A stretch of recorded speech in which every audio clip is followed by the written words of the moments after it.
존 웰리의 책 스코틀랜드의 신앙 영웅들을 통해 스코틀랜드 언약도들의 생애와 신앙적 투쟁을 살펴보기 위해 오신 여러분을 환영합니다.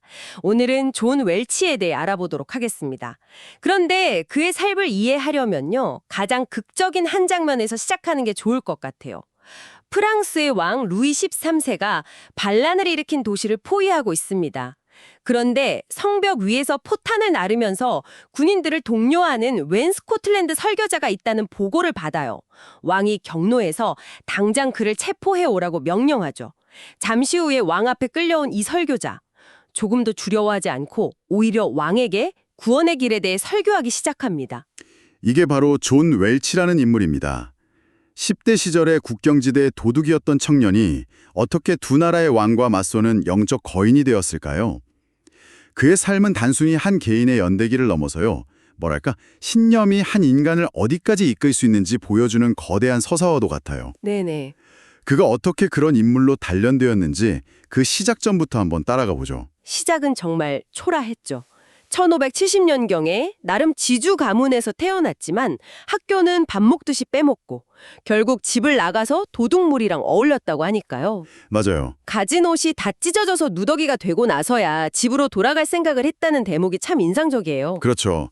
그리고 그가 바로 아버지한테 가지 못하고 숙모를 찾아가서 중재를 부탁하는 모습에서 그의 두려움, 또 수치심 같은 게 느껴지죠. 아버지는 처음엔 아들 소식을 듣고 거의 절규했다고 해요.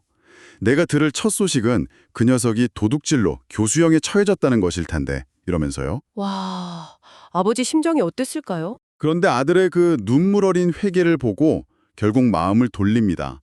이 극적인 화해의 순간이 그의 인생 전체를 바꿔놓은 첫 번째 전환점이었어요. 탕자에서 성실한 학생으로 정말 180도 다른 사람이 된 거네요. 네, 완전히요. 그렇게 목회자가 된 웰치에게 주어진 첫 사역지 셀커크라는 곳은 정말 혹독한 곳이었어요.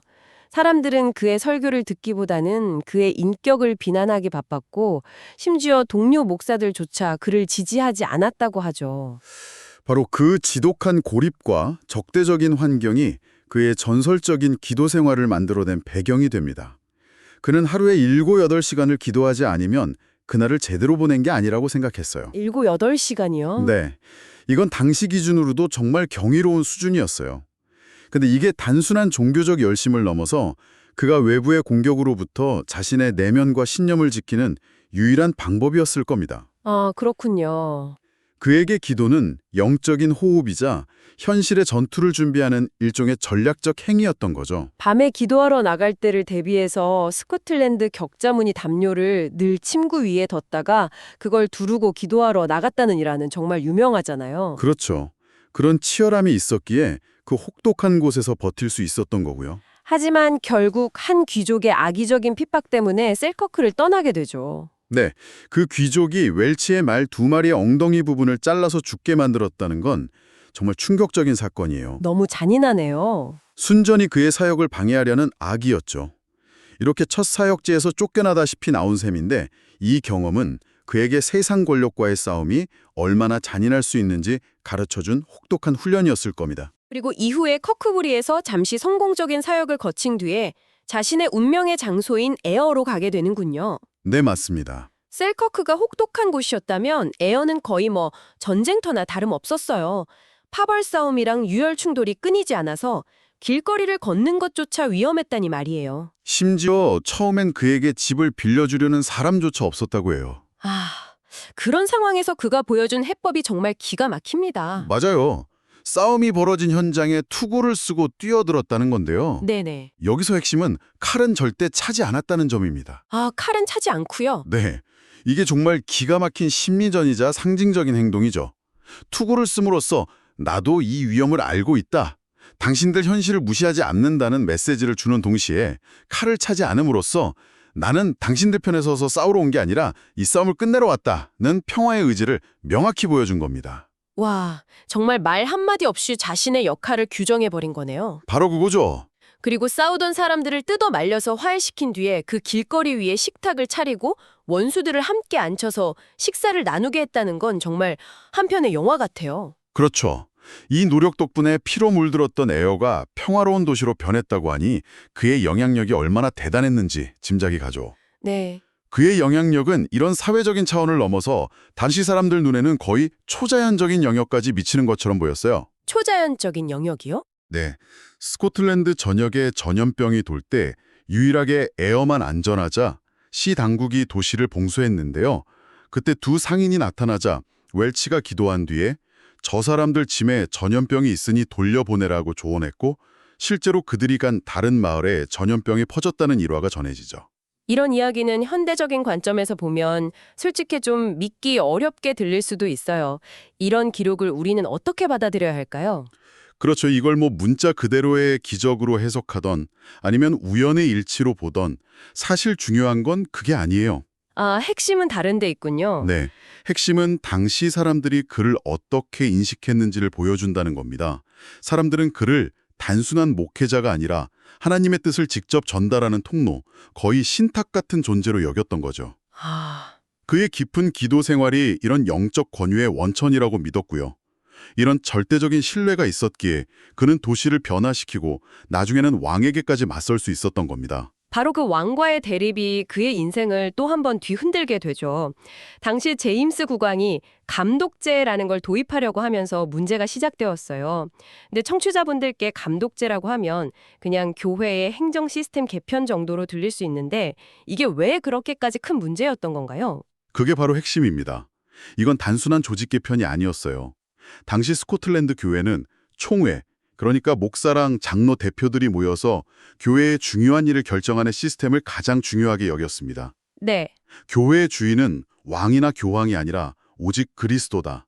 그리고 그 뜻은 총회를 통해 드러난다고 믿었기 때문이죠. 아하. 그런데 왕이 총회를 금지하고 왕이 직접 임명하는 감독을 통해서 교회를 통치하겠다고 나선 겁니다.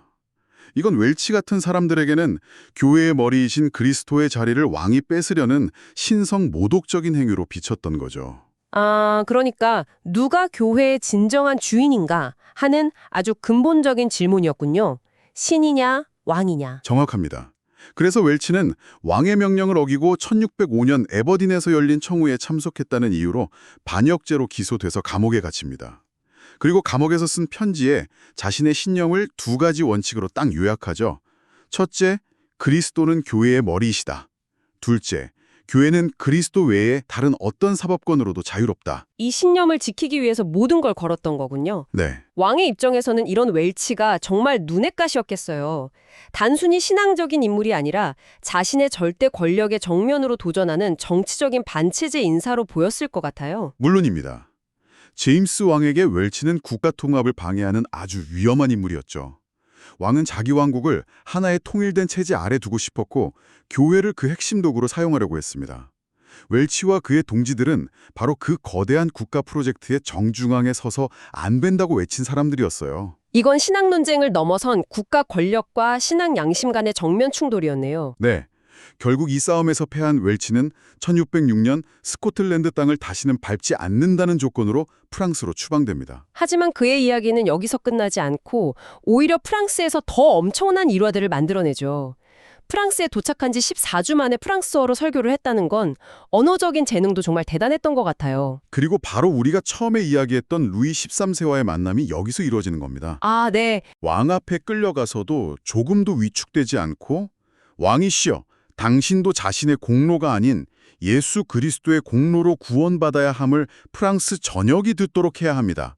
라고 직언을 하죠. 와, 대단하네요. 이 엄청난 용기에 감명받은 왕이 좋다, 그가 내 목사가 되라 라고 외쳤다는 이야기는 정말 전설적입니다. 프랑스에서 죽은 걸로 여겨졌던 젊은 귀족을 기도로 살려냈다는 이야기도 있잖아요.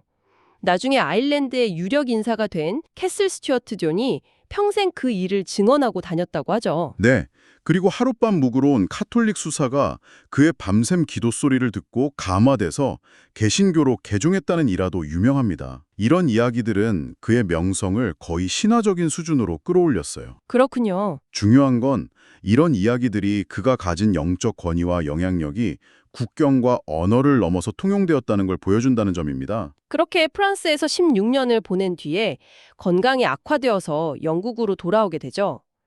의사들이 고국인 스코틀랜드의 공기만이 유일한 서방이라고 했는데 제임스 왕은 끝까지 귀국을 허락하지 않았어요. 맞아요. 웰치가 돌아오면 스코틀랜드에 감독제를 정착시킬 수 없다는 이유였다니 한 사람의 영향력을 국가가 얼마나 두려워했는지 알 수 있는 대목이에요. 그렇죠. 왕에게 웰치는 죽음을 앞둔 병자가 아니라 여전히 자기 정책을 뒤엎을 수 있는 강력한 상징, 그 이데올로기 자체였던 겁니다. 아, 결국 런던에서 죽음을 앞두고서야 겨우 단 한 번의 설교 허락을 받게 되죠. 마지막 남은 힘을 다해서 길고 열정적인 설교를 마친 뒤에 2시간 만에 세상을 떠났다는 마지막은 정말 그 사람답다는 생각이 드네요. 말 그대로 자신의 마지막 숨을 설교에 다 쏟아부은 거니까요. 임종 직전 그가 남긴 말도 깊은 울림을 줍니다. 오 주님, 당신의 손을 거두소서. 이 종은 진흙그릇이라 더 담을 수 없나이다. 마지막 순간까지 신과의 그 충만한 교감 속에서 그게 벅차다고 느낄 정도의 영적 체험을 하고 있었음을 보여주는 말이죠. 네, 53년의 길지 않은 생이었지만 정말 그 누구보다 불꽃처럼 살다 간 거네요. 맞습니다.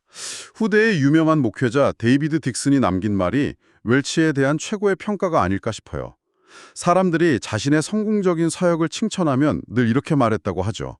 웰치 시대 에어에서의 이삭 줍기가 내 시대 어바인에서의 포도 수확보다 훨씬 풍성했다. 정말 엄청난 찬사죠. 웰치가 이미 모든 걸 다 거두어간 뒤에 남은 걸 줍는 것만으로도 자신은 풍성한 수확을 거둔 셈이라는 뜻이니까요. 도둑무리의 일원 언어에서 시작해서 두 나라의 왕을 두렵게 한 영적 거인. 존 웰치의 삶은 한 인간의 신념이 어디까지 뻗어나갈 수 있는지, 그리고 그 신념을 지키기 위해 무엇을 희생해야 하는지를 극적으로 보여줍니다. 오늘 그의 이야기를 쭉 따라오면서 그의 삶이 우리에게 던지는 질문은 결국 당신에게는 타협할 수 없는 단 하나의 원칙이 있는가인 것 같습니다. 그것이 무엇이든 그 원칙을 지키기 위해 기꺼이 대가를 치를 준비가 되어 있는지 말이죠. 맞습니다. 웰치의 삶은 거의 신화처럼 들리지만 그 중심에는 기도와 신념이라는 아주 단순하고 강력한 두 기둥이 있었어요. 오늘날 우리에게 그의 삶은 신념을 지키며 산다는 것의 무게와 그 눈부신 가치를 다시 한번 생각하게 합니다. 여러분의 마음속에는 그의 삶의 어떤 장면이 가장 강렬하게 남아있으신가요?